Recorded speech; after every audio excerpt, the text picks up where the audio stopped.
Bismillahirrahmanirrahim. Assalamu alaikum students. How are you all? I hope you all are fine and safe. Allah keep you safe at home. Today we will discuss about your chapter number 2. This is your revision lecture, which is the revision of your lecture number 1 till lecture number 5. Okay. Now let's start solving a biological problem. हमने biological problem की definition पढ़ी थी, ठीक है। क्या थी definition? The scientific method in which biological problems are solved is termed as biological method. यानी कि बायोलॉजिकल मेथड क्या है? ये सारे स्टेप्स हैं, इन स्टेप्स को आप इन स्टेप्स के अकॉर्डिंग चलते हुए अगर आपको कोई प्रॉब्लम आ जाती है उसको आप सॉल्व करते हो, तो उस प्रॉब्लम को जो सॉल्व करने के लिए जो आपने मेथड यूज किए हैं, इन पूरे मेथड्स को हम क्या नाम देते हैं? बायोलॉजिकल मेथड, ठीक है। So first step is recognition of biological problem.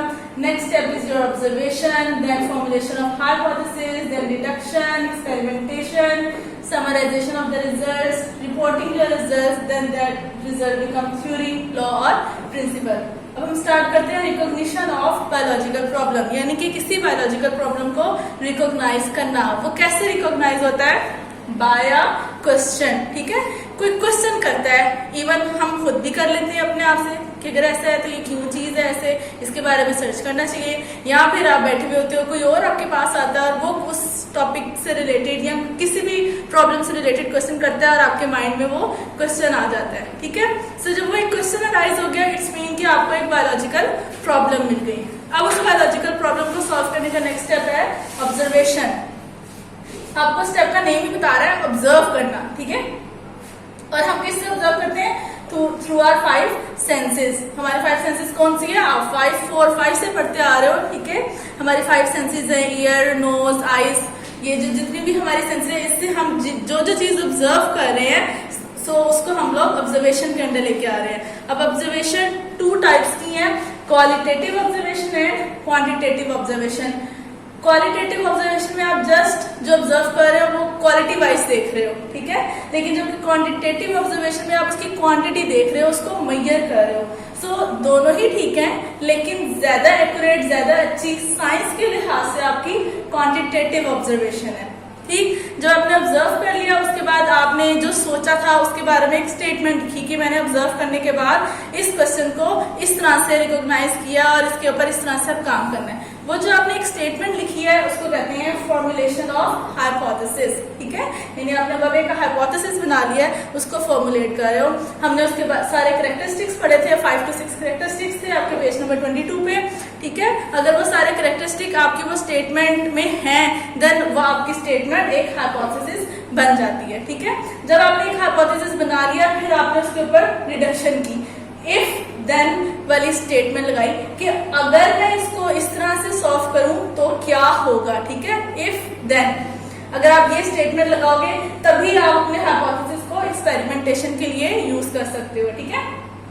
आपने जब ये इफ देन लॉजिक स्टेटमेंट लगा ली, उसके बाद आपने उस हाइपोथेसिस को एक्सपेरिमेंटेशन के लिए यूज किया और देखा कि क्या आपका वो हाइपोथेसिस करेक्ट है या फिर नहीं है।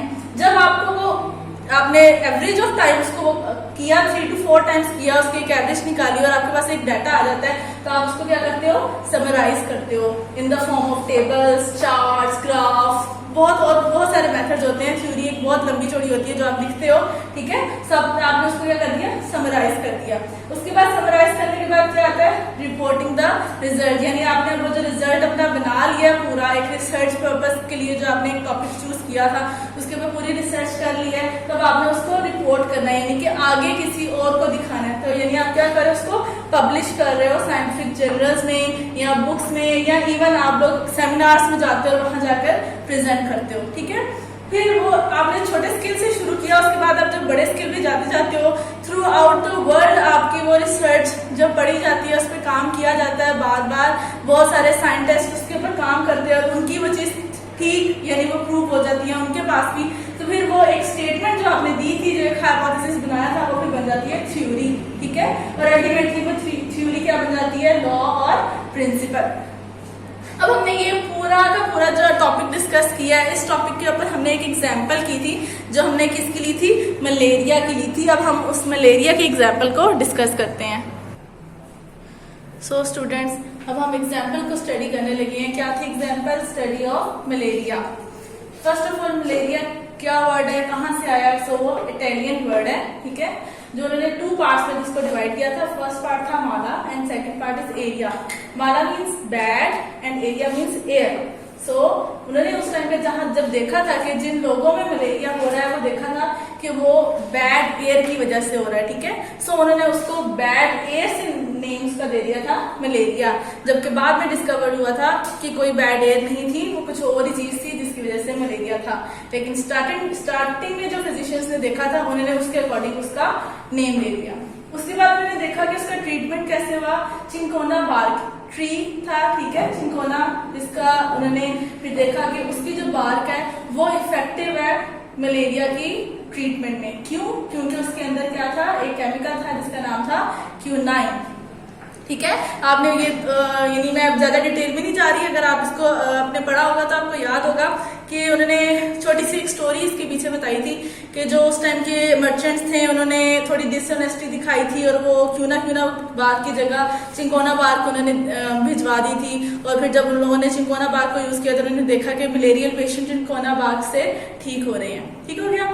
फिर उसके काफी उस टाइम पे उन्होंने ये तो देख लिया कि ठीक तो हो रहे हैं, लेकिन उनको उस टाइम पे अभी भी समझ में नहीं आ रहा था कि मलेरिया का कॉज क्या है, असल में क्या ऐसी चीज है जिसकी वजह से मलेरिया हो रहा है, ठीक। फिर काफी अर्से बाद यानी हंड्रेड्स ऑफ इयर्स लेटर उन्होंने ये देखा, यानी बार साइंटिस्ट ने मलेरियल पेशेंट के ऊपर रिसर्च कर रहे थे तो उनके ब्लड में देखा कि कोई ऐसा एक ऑर्गेनिज्म है जो हर मलेरियल पेशेंट के अंदर उनको नजर आ रहा था। तो उन्होंने उस ऑर्गेनिज्म का नाम दे दिया प्लाज्मोडियम, ठीक है। Plasmodium was observed in the malarial patient. फिर क्या किया कि उसी टाइम पे जब वो साथ साथ ये चीजें देख रहे थे तो उसी टाइम के साइंटिस्ट ने और बहुत सारी ऑब्जर्वेशंस दी थी, जिनमें से मेजर 4 ऑब्जर्वेशंस आपकी पेज नंबर 24 पे थी, जो कि था malaria and marshy areas have some relations, यानी कि मलेरिया जिन जिन पेशेंट्स को हो रहा है सो वो मलेरियल पेशेंट्स, और जो मार्शी एरियाज होते हैं जहाँ गंदगी ज्यादा होती है, बहुत सारे फूल पौधे उगे होते हैं, छोटी छोटी जड़ी बूटियां उगी होती हैं, उस एरिया में कुछ ना कुछ कनेक्शन है, यानी उस एरिया में रहने वाले लोगों को ही मलेरिया हो रहा है और जो दूसरी साइड पे रह रहे हैं उनका मलेरिया नहीं हो रहा। उसके अलावा उन्होंने देखा था quinine is an effective drug for treating malaria. जो मैंने अभी आपको बताया कि जो केमिकल है जो चिंकोना बार्क में प्रेजेंट है वो एक इफेक्टिव ट्रीटमेंट है आपके मलेरिया पेशेंट को ठीक करने के लिए। Drinking the water of marches does not cause malaria, के जो उन्होंने रिसर्च में ये भी चेक किया था कि जो मार्शी एरियाज में रहने वाले लोग हैं, क्या पता वो मार्श का पानी गंदा कहीं से वो पी रहे हैं तो उनमें जा रहा है, तो जब उन्होंने वो गंदा पानी पिया था तो उनमें मलेरिया नहीं हुआ था, यानी कि मलेरियल पेशेंट में और उस मार्शी एरिया के पानी में कोई ऐसा कनेक्शन नहीं है। Plasmodium then plasmodium is seen in the blood of malarial patient. Last उन्होंने कहा कि जिस भी मलेरियल पेशेंट के ब्लड को चेक किया तो उसमें देखा गया यानी टाइनी क्रिएचर्स देखे गए जिसको उन्होंने नाम दिया था प्लाज्मोडियम, ठीक है। सो उन्होंने जब ये सारी ऑब्जर्वेशन देखी और भी बहुत सारी थी लेकिन उन्होंने मेजर ये 4 बताई हैं आपको, तो उन्होंने फिर एक हाइपोथेसिस आपको एक स्टेटमेंट दी और वो हाइपोथेसिस क्या था, Plasmodium is the cause of malaria, यानी कि जिस पेशेंट में जो मलेरियल पेशेंट है उसके अंदर ऑर्गेनिज्म प्लाज्मोडियम प्रेजेंट है।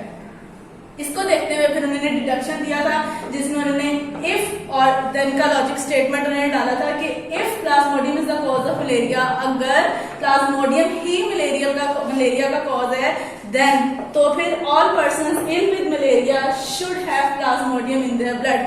तो जितने मलेरियल पेशेंट हैं उन सबके ब्लड में क्या होना चाहिए, प्लाज्मोडियम होना चाहिए। तो उन्होंने इस रिडक्शन को प्रूव करने के लिए एक्सपेरिमेंट्स किए और उन्होंने 100 मलेरियल पेशेंट्स लिए, उनके ऊपर एक्सपेरिमेंट किए और उन्होंने देखा कि उनमें से 97% तक के जो थे पेशेंट्स थे उनमें प्लाज्मोडियम देखा गया। तो ये चीज प्रूफ हो गई, यानी कि ये वाला जो हाइपोथेसिस था वो प्रूफ हो गया कि वो ठीक है, यानी मलेरियल पेशेंट के ब्लड में हाइपोथेसिस होता है।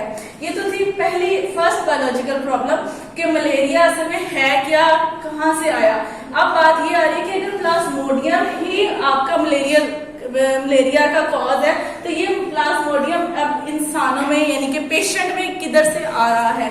अब ये हमारी आ जाएगी सेकंड बायोलॉजिकल प्रॉब्लम। अब हम इसके बाद इसको डिस्कस करेंगे।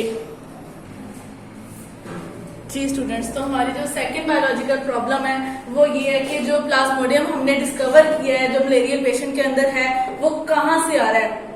How plasmodium gets into the blood of man, यानी कि जितने भी मलेरियल पेशेंट हैं उनमें हमने जब एक्सपेरिमेंट करके चेक किया, उनके ब्लड में प्लाज्मोडियम को देखा, तो वो तो थी हमारी पहली बायोलॉजिकल प्रॉब्लम। अब सेकंड बायोलॉजिकल प्रॉब्लम ये कि वो जो प्लाज्मोडियम है वो आ कहाँ से रहा है, ठीक है। सो हमने जो इसके ऊपर ऑब्जर्वेशन की है वो A.F.A. किंग्स था, एक साइंटिस्ट, उसने इसके बारे में 20 ऑब्जर्वेशंस की थी, लेकिन उनमें से जो मेजर जो प्रोमिनेंट ऑब्जर्वेशन थी वो आपके पेज नंबर 25 पे लिखी हुई है।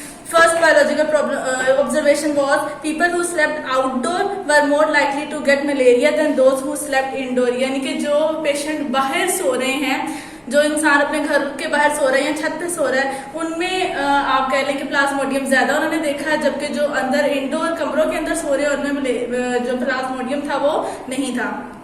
नेक्स्ट ऑब्जर्वेशन थी people who slept under fine nets were less likely to get malaria than those who did not use such nets, यानी कि ऐसे लोग जो कि अपनी चारपाई या बेड के इर्द गिर्द सारा नेट से उसको कवर कर लेते थे, उन पेशेंट्स में यानी उन पीपल में मलेरिया का नहीं, प्लाज्मोडियम नहीं था, लेकिन जो ऐसे ही सो जाते थे, जो कवर नहीं करते थे नेट से, उनके ब्लड में प्लाज्मोडियम देखा गया। Third was individuals who slept near a smoky fire usually did not get malaria, ऐसे लोग जो अगर बाहर सो रहे हैं और अपने पास साइड पे आग जलाई हुई है या छत पे सो रहे हैं और साइड पे आग जलाई हुई है, तो ऐसे पीपल के जो ब्लड है उसके अंदर प्लाज्मोडियम नहीं देखा गया, जबकि जो ऐसे ही सो जाते थे जिन्होंने आग नहीं पास जलाई होती थी उनके ब्लड में प्लाज्मोडियम था। सो इन ऑब्जर्वेशंस को देखते हुए हाइपोथेसिस बनाया गया mosquitoes transmit plasmodium and so are involved in the spread of malaria, यानी कि प्लाज्मोडियम कौन इधर से उधर कर रहा है, मॉस्किटो, हमारे जो मच्छर हैं वो हमारे यानी एक पेशेंट को कट करते हैं, फिर वहां से वो दूसरे पेशेंट के पास जाते हैं, जब उसको कट करते हैं तो वो प्लाज्मोडियम एक पेशेंट से दूसरे पेशेंट में ट्रांसफर कर देते हैं। जब ये हाइपोथेसिस दिया गया तो इसके ऊपर डिडक्शन क्या लगाई, इफ अगर mosquito are involve in the spread of malaria then तो plasmodium should be present in mosquito, कि अगर मॉस्किटो ही ऐसा एजेंट है जो कि प्लाज्मोडियम को ट्रांसफर कर रहा है तो फिर मॉस्किटो के अंदर भी प्लाज्मोडियम होना चाहिए है। सो जब ये वाली डिडक्शन दी गई तो इसके ऊपर फिर आगे फर्दर एक्सपेरिमेंट्स हुए और मेजर एक्सपेरिमेंट जो जिस साइंटिस्ट ने रोल प्ले किया वो था रोनाल्ड रोज। उसने क्या किया था, एक फीमेल एनोफिलिस मॉस्किटो को लिया था और मलेरियल पेशेंट को बाइट करने को कहा था। आपके पेज नंबर 25 पे इसका पूरा एक्सपेरिमेंट उन्होंने डिस्क्राइब किया हुआ है और उन्होंने देखा था कि जो मॉस्किटो है उसके ब्लड में भी प्लाज्मोडियम मिला था, ठीक है। सो पहले तो उन्होंने उसको एक्सपेरिमेंट किया स्पैरो के ऊपर और चेक किया कि एक हेल्दी मॉस्किटो को पहले बाइट करवाया इन्फेक्टेड स्पैरो के साथ और फिर उसने उस जो मॉस्किटो है उसके अंदर प्लाज्मोडियम चेक किया, उसमें प्लाज्मोडियम था।